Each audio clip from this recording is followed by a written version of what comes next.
Longsword is one of 14 weapons in Monster Hunter. It is currently the strongest weapon in Monster Hunter Rise. This has not been the case in previous games. Speedrun charts are good for looking at how strong weapons are in comparison to each other. Take a look at these speedrun charts from across the series.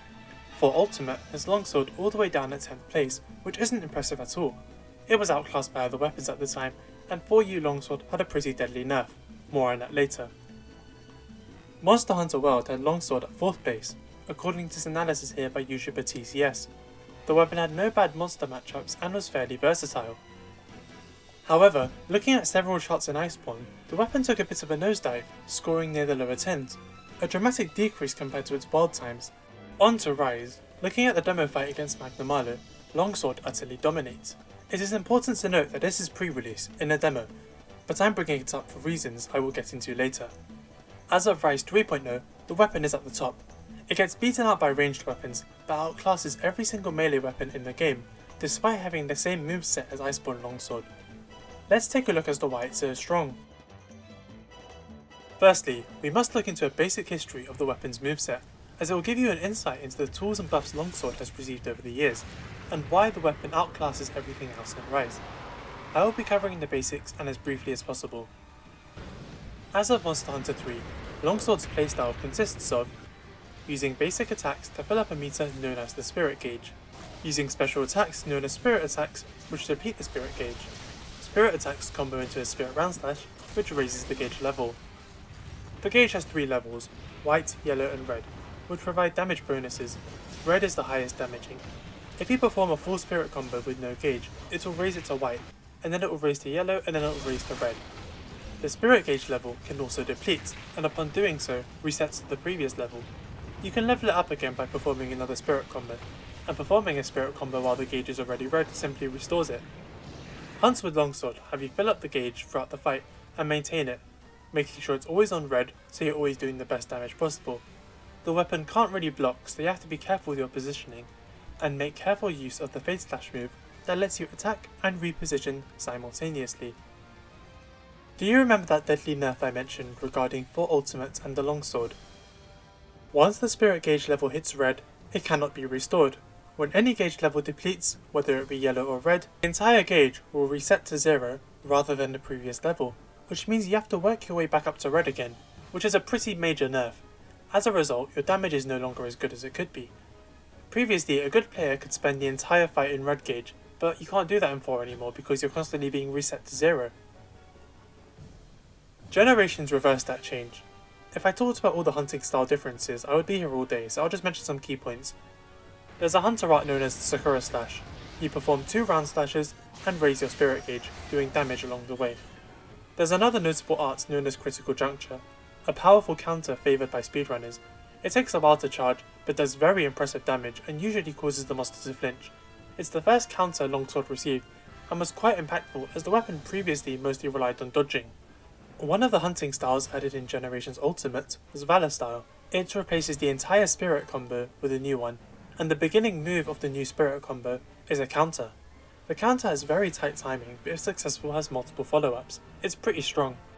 Wild Longsword added a new move called the Foresight Slash. When you see an attack, you move backwards and then strike forward.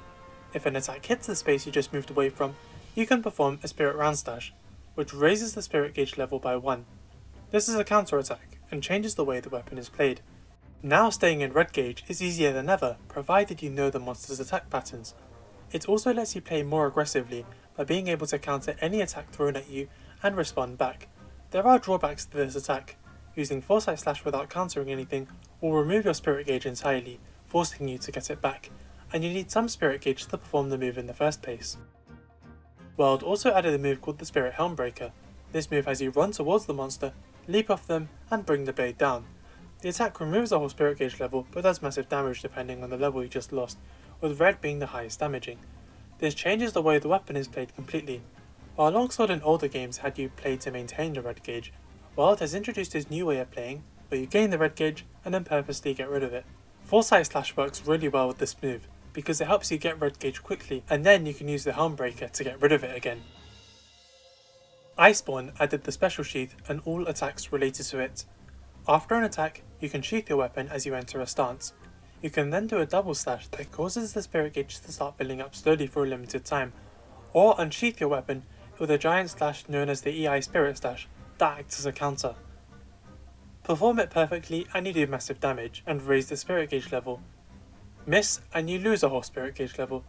The addition is pretty good but limited, as sheathing is a bit slow, and missing the counter again loses you a whole spirit gauge level. These three moves are very important when talking about how strong the weapon is, because in Rise, you could argue Longsword now revolves around these moves. Rise replaces the Spirit Helmbreaker with the Soaring Kick. The move functionally is the same, but it's much faster, and you can do it from a further distance away than Helmbreaker. I find it much easier to aim too, however it does use up a wire bug for a while. Do you remember Critical Juncture? That's back, but worse. This attack is called the Serene Pose. You perform a counter, but it's pretty slow and it uses up a whole spirit gauge level as well as 2 wire bugs. The Special Sheath is back, but with some key differences. When missing an Iai Spirit Slash, you no longer use a spirit gauge level, which removes much of the risk and punishment. When special sheathing in Iceborne, you could only perform a double slash, Iai Spirit Slash, or wait to enter a default stance. Rise lets you roll out of it, making this move less of a commitment. Timing an Iai Spirit Slash is slightly more forgiving than Iceborne. When successfully using an Iai Spirit Slash, you can continue attacking by directly comboing into a spirit combo or another special sheath. The armor skill Quick Sheath has a bigger effect on the animation. How big of an effect?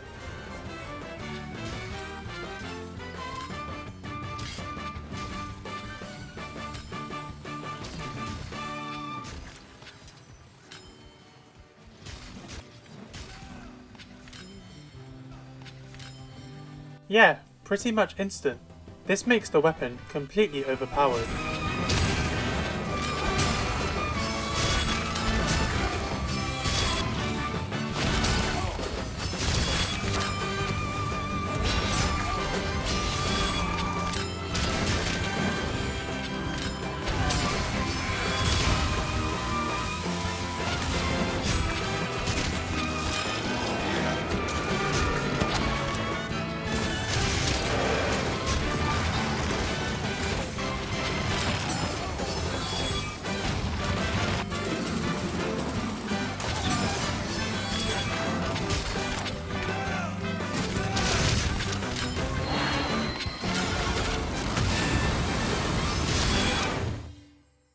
Let me break it down a bit.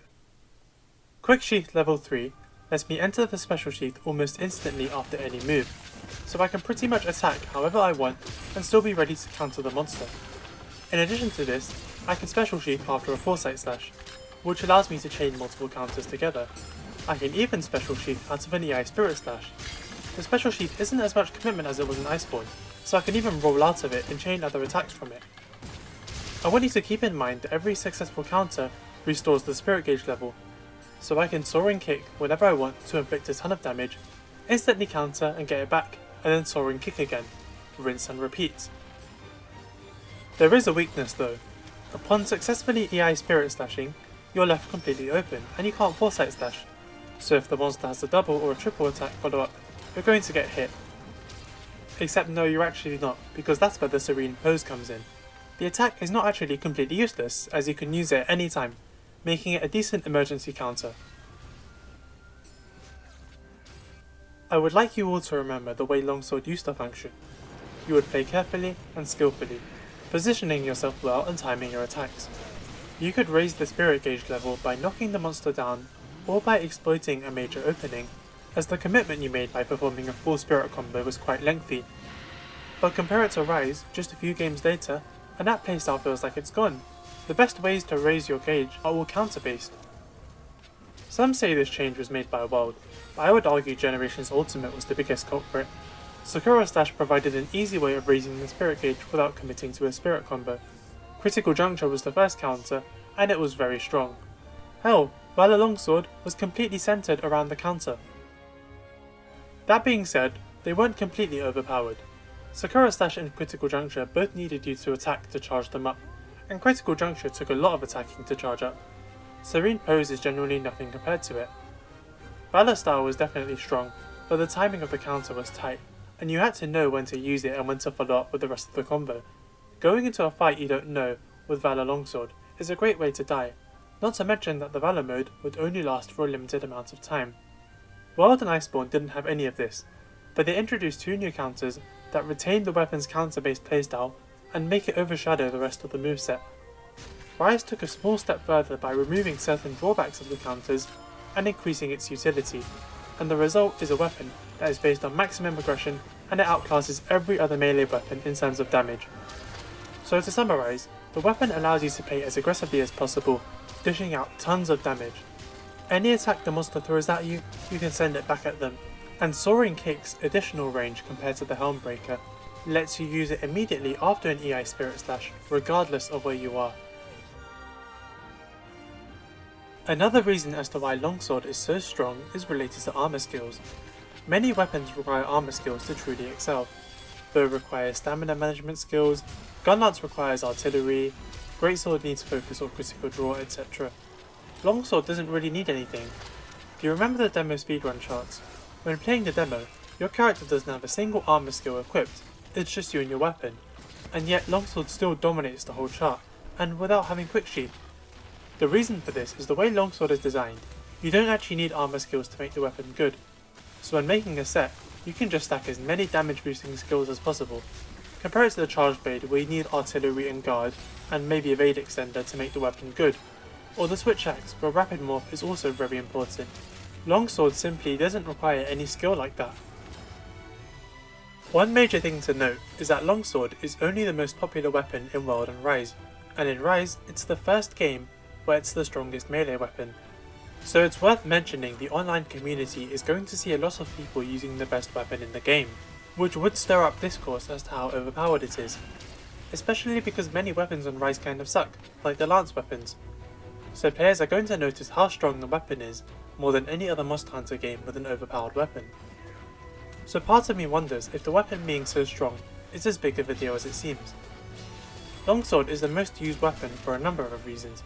Yes, it's strong, but it's also fun to play. When you begin Rise, the default weapon your character has is a longsword, and when you finish the low rank story, Elder Fugen gives you a longsword. This might contribute to the weapon being the most played, but as a result, it makes the weapon being overpowered more big of a deal than it normally would be. Would people be calling for longsword nerfs if the weapon was the 4th most used weapon in the game?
I believe the special sheath should be reverted partially to the way it was in Iceborne. Same counter window, same punishment for missing the counter. I would reduce the counter frames of the Foresight Slash too. However, I would leave Quick Sheath alone. I think increasing the punishment for missing a counter and making them harder to pull off would make the weapon a bit harder to master and not as powerful, which would be enough. The real question is, do we really need major nerfs? As we have established, Longsword is only the strongest weapon in Rise, and even then ranged weapons outclass it. Charged Blade was pretty strong in 4 Ultimate and it was my favourite weapon at the time, but they nerfed it in future games and it's never ever felt right to me. So personally, I am against hard nerfing the weapon, especially because Longsword is only extra powerful in Rise specifically. There is no need to butcher the weapon like they did with Charged Blade in Generations. Some slight adjustments would be just fine. What I really want is a switch skill that replaces the Foresight Slash and the Special Sheath with the Fade Slash that gives invincibility frames. That would be an amazing addition. That would encourage you to play Longsword in a way that doesn't revolve around counters. That playstyle is something I really missed in old games.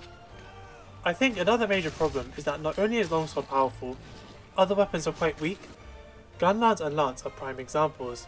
They are 2 of the least used weapons in Rise, are pretty low on the speedrun charts, and suffer from a lot of issues. They need urgent buffs, but that's a topic for another day. The reason Longsword is so strong in Rise is that it has many tools that allow you to maintain damage uptime and directly counter the monster's attacks.